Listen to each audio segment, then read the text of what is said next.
context. That's what we're talking about. Yeah. What is the... Well, let's do it in the example I already gave. So, the perceptions of the forest that you can use to establish your mind so you're not bothered by anything in the village.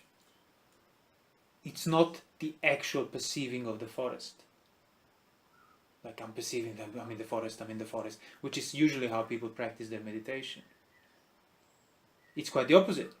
You have perceptions of the forest when you're not in the forest. That's how it's done rightly. Which means it's not actual perceiving on the level of your eye, nose, smell, taste and touch and so on. It's on the level of the mind. Mind perceives the mood of the forest, the context of the forest, from when you were in the forest. So, if your mind is established upon the context, which literally means circumstances and environment, that provides a basis for more particular action.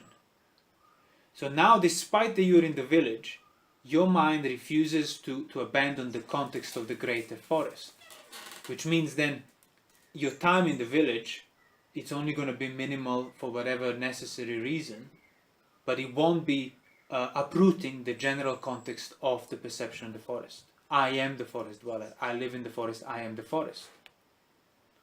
And that's what Buddha said. If you develop perception of the forest, if you develop context of the forest, no particular action done in the town or whatever else will be able to affect you.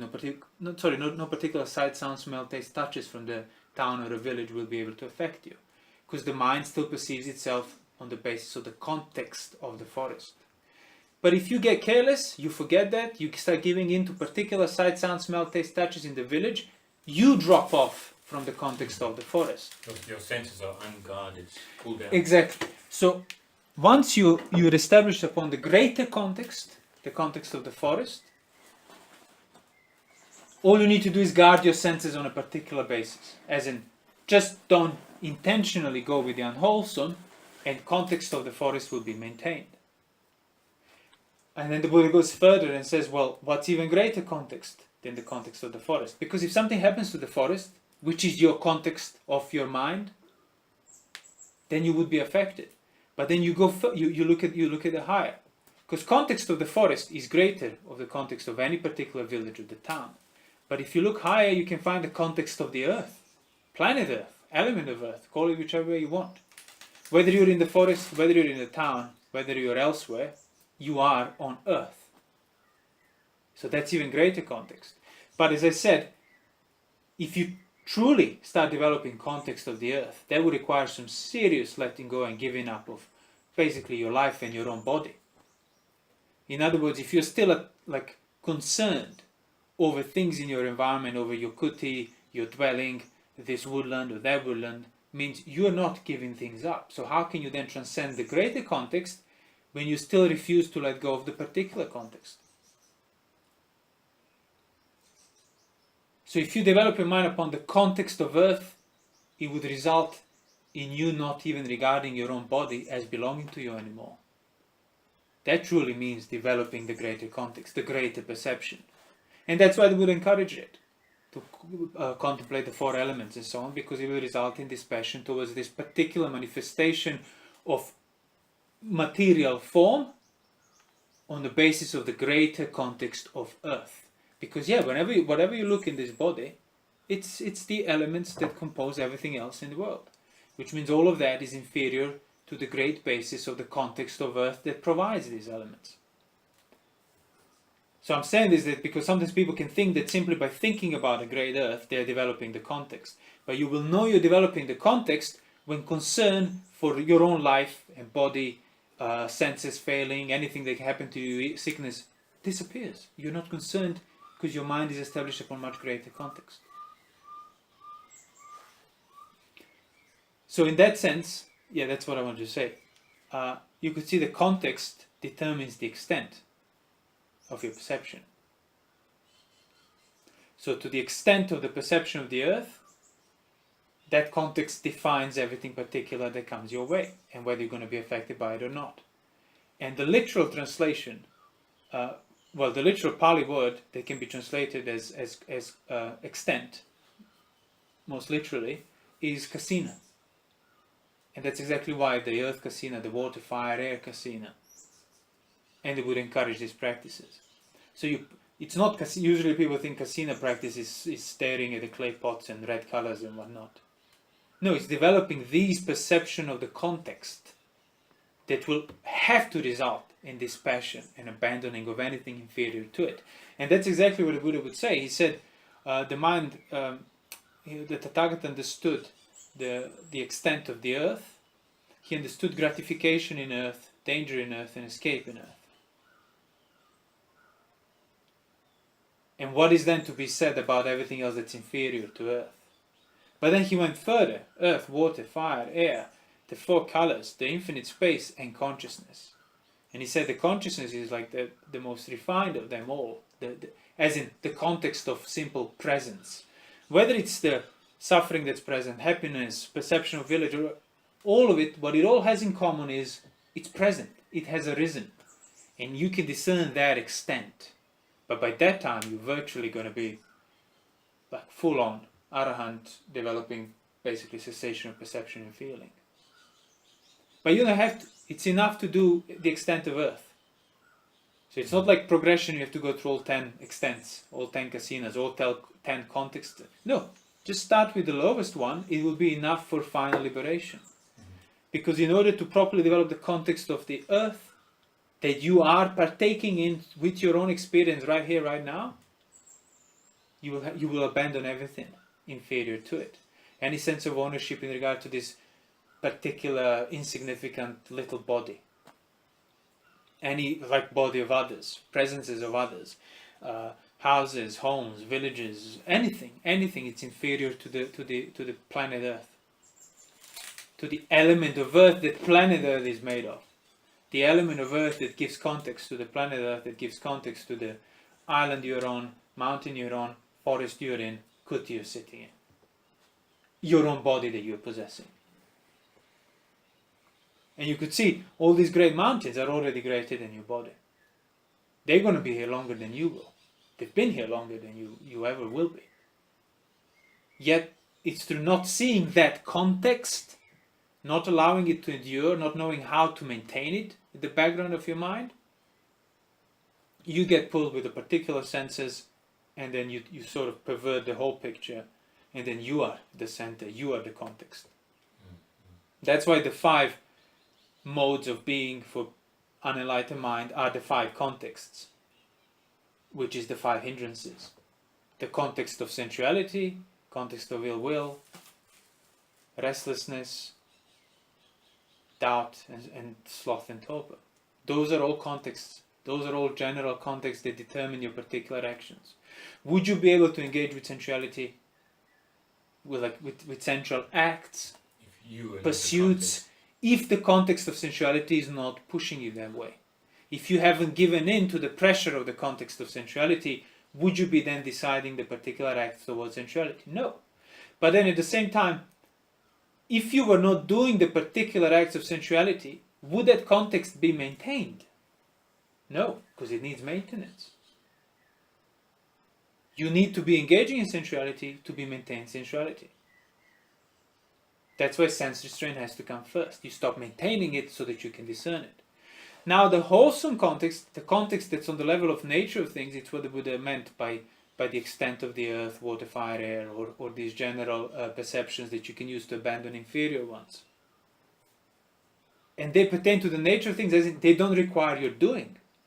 See, presence of your body already means presence of the element of earth.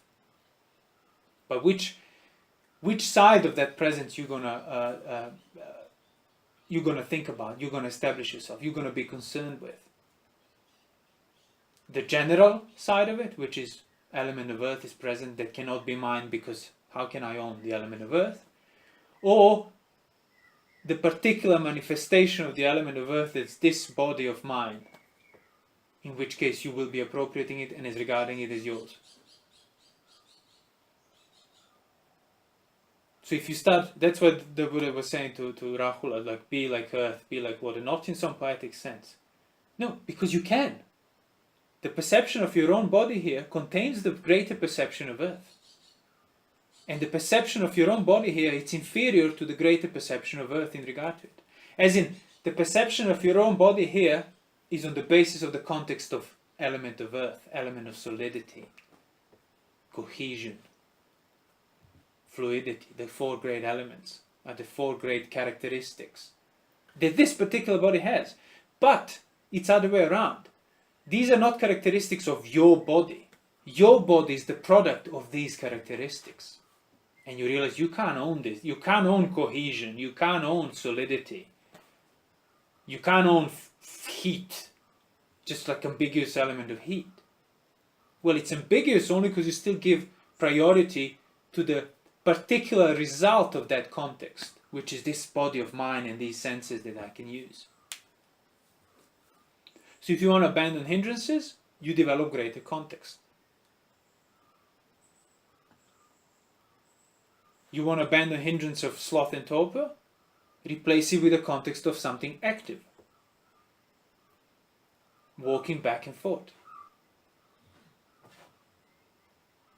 Would you be able to move your feet left, right, left, right, left, right, if there is no general intention to walk back and forth, which endures and persists while you keep moving your feet left and right? You don't have to stop after you move your left foot.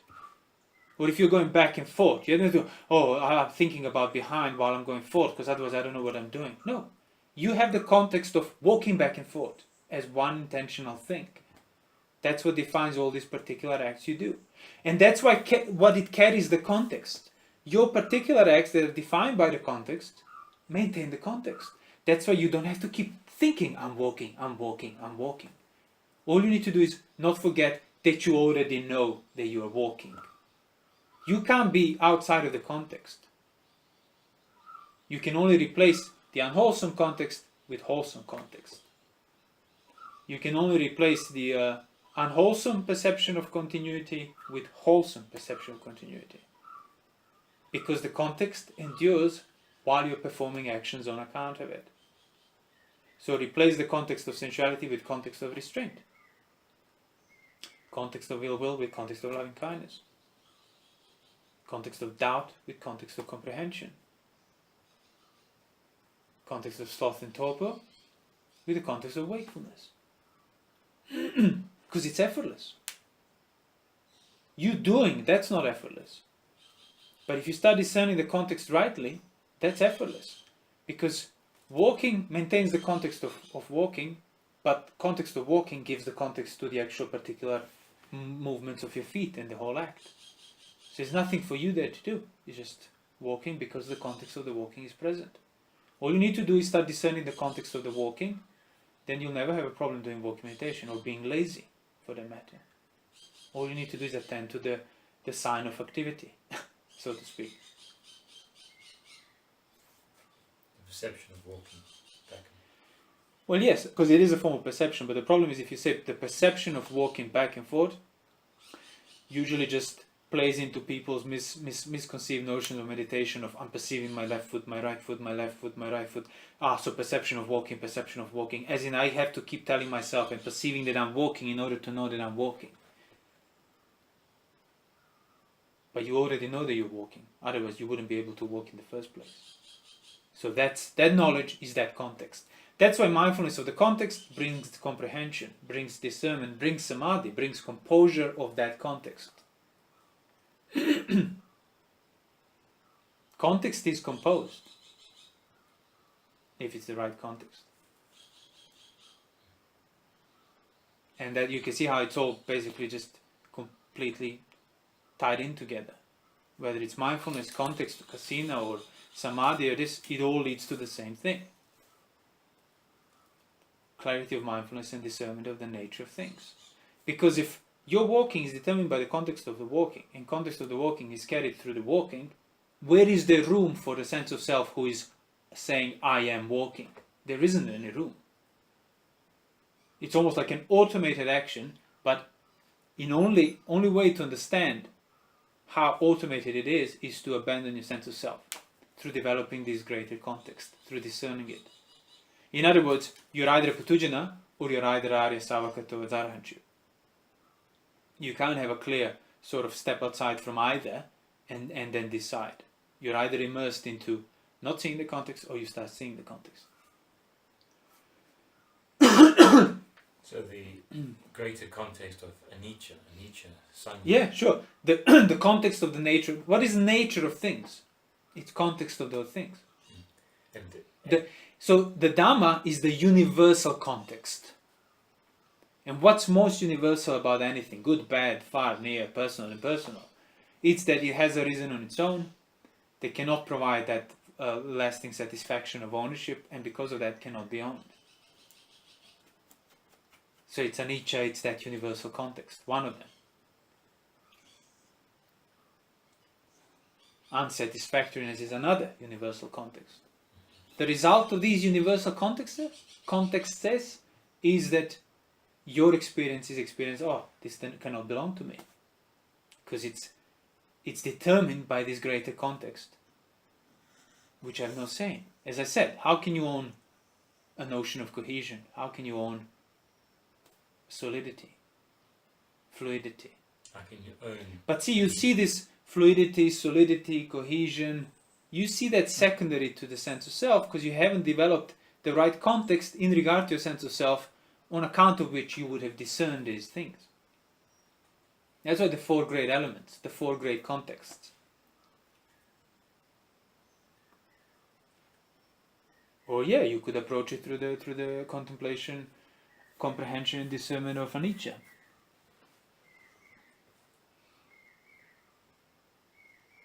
So rather than seeing something change, I get up and I sit down. Right. Well, yeah, that's on the level of inferior perception. So you're not seeing the context there. And that doesn't work. In the same sense, what I said, the perception of the forest doesn't work if you think that perception of the forest is, I'm perceiving the forest, I'm perceiving the forest, I'm perceiving the forest. Because if perception of the change is what anicca is, then you would have to die in order to give up your life. As an arahant would give up his life through understanding, give up attachment to the life. So how can you give up death if the only way to give up that is perceiving you dying? It means you have to basically be dead to become an arahant. Which then means it doesn't matter what you do throughout your life because death will make you an arahant. But that's not what the Buddha said. On the contrary, it's the presence of the thing. Because of that presence, you get to discern anicca. So anicca is not a perception of change. That's all secondary to it. Anicca is basically perception of I cannot own this even if I want to. It's a perception of this is against me. It's a perception of independent of me, yet I depend on it. It's basically putting that which you've been putting second as first, and putting that which you've been putting as first, i.e. my sense of self, as second. And if sense of self is second, then it's not myself anymore. Because in order for it to be maintained as self, needs to be primary, needs to be the center of my experience, needs to be mine, needs to be master, needs to be in control.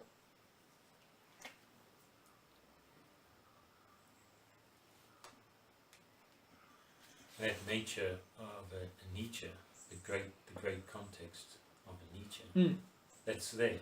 If one sees that context. Exactly. Context is not like this. It's not an objective thing. You need to know what to look for in order to discern that's why you have like infinite amount of contexts. Because they're determined by what you're looking for. That's why instruction of another, the right instruction of somebody that is Sotapanna or higher, or ideally the Buddha himself, is required. Because you will not be discerning this context. Because if you manage to discern this context on your own, context of anicca, you become Sammasambuddha. So the most universal context is the context that the Dhamma is laid upon, the Dhamma is total. So you need to know what to look for. You need to know what signs and tokens to start discerning to develop the perception of the greater context. And the most great context is, I can't own anything even if I want to. And that context becomes your mode of being through the clarity of comprehension you developed in regard to it. Nothing particular will be able to sway you or perturb you or disturb you. Because you don't own already this own body of yours, let alone anything that can come through these senses. It all becomes even more. And that's exactly how the Buddha said that if you develop mind in regard to the extent, the kasina, you would abandon things. Because you'd abandon the things in regard to the great perception of the kasina of earth, And then he said, what is to be said about everything inferior to it? Well, that cannot even, like, this cannot bother me anymore, let alone anything inferior to it. So if you truly understood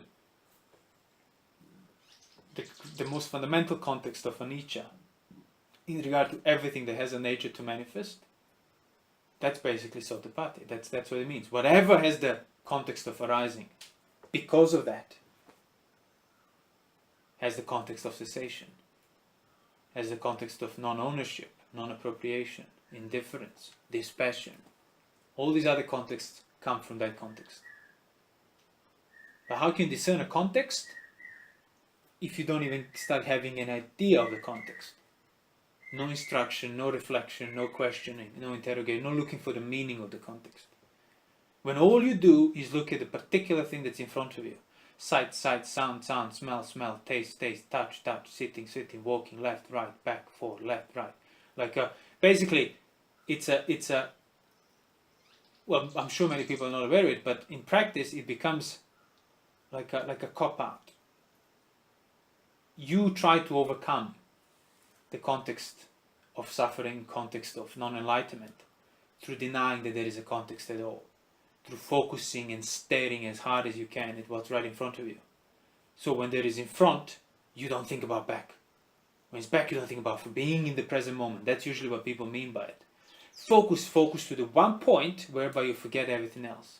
And that kind of temporary oblivion in regard to the context feels like freedom of the context. But that's not a lasting freedom. And if there is not a lasting freedom, how can you say it's free? How can you say I'm free when somebody else, something else dictates my time of freedom? Means you're not free. You just get a little bit of break from your imprisonment. So the only true way of freedom is to understand, what did the Buddha say? Nature of things. How do you understand the nature of things? By understanding what's most universal in them. What's most universal in anything that manifests? Well, that's a universal thing. It has manifested on its own. Because of that, it's impermanent. Because of that, it cannot provide my pleasure. Pleasure for me. And that's the Dhamma. Because if you were to understand the Dhamma, the meaning of the Dhamma, just by looking, just by listening, just by touching, just by sitting, moving, touching, whatever else, well, the Buddha would have said so.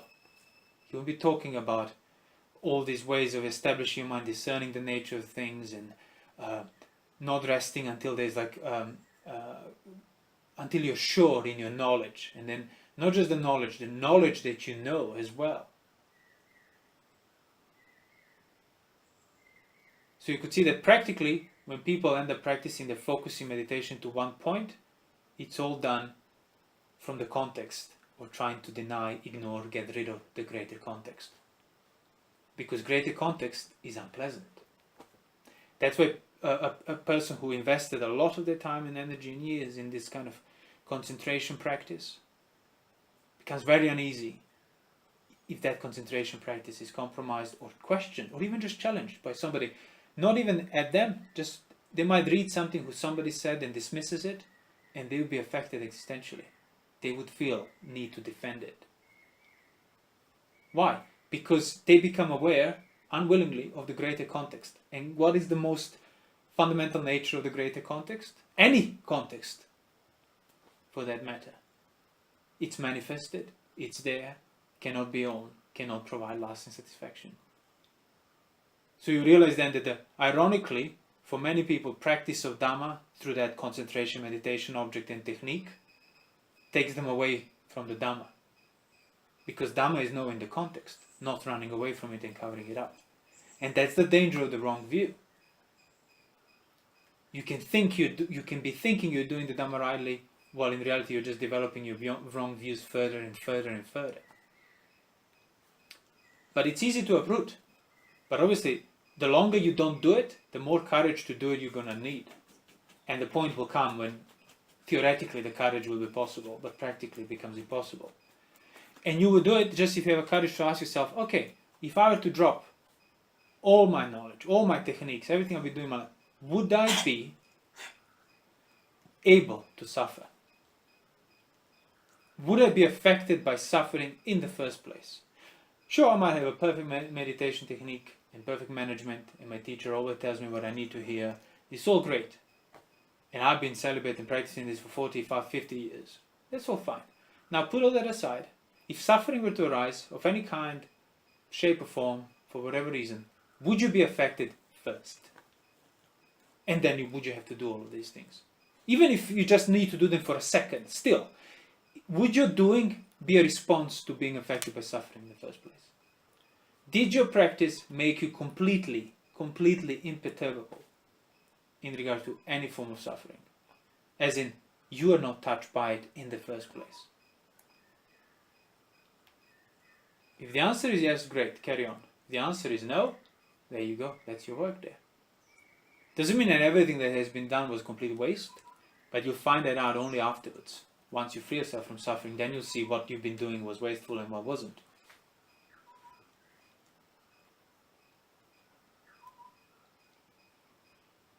So the only method of discerning context is learning what the context is, and then making an effort to discern it.